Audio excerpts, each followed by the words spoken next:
Welcome to Chillin' 101. We hope this video helps.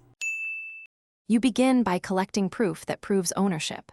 Start with RA receipts, credit transaction ID, and the exact account creation date you remember. Once done, write down previous usernames, last known login devices, and IP region. These details speed up verification. Make sure your email on file is accessible, and if Roblox ever requested age verification, have a clear photo ID ready. This first set of actions prevents delays and gives support the evidence they require to reopen an expired security ticket. You now compose the support message with precision.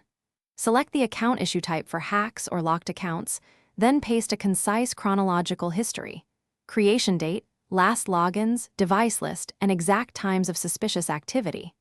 Attach screenshots of receipts, transaction ID, and your photo ID if required.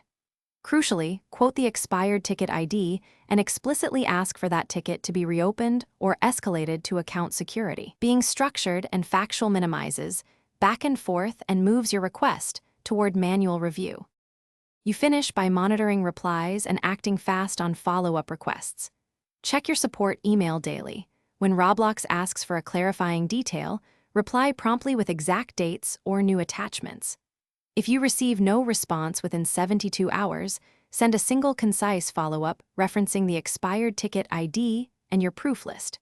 Make sure to request escalation politely if recovery is denied and retain all correspondence. Troubleshooting tip: if you hit a dead end, collect timestamps of every support exchange and insist on manual review.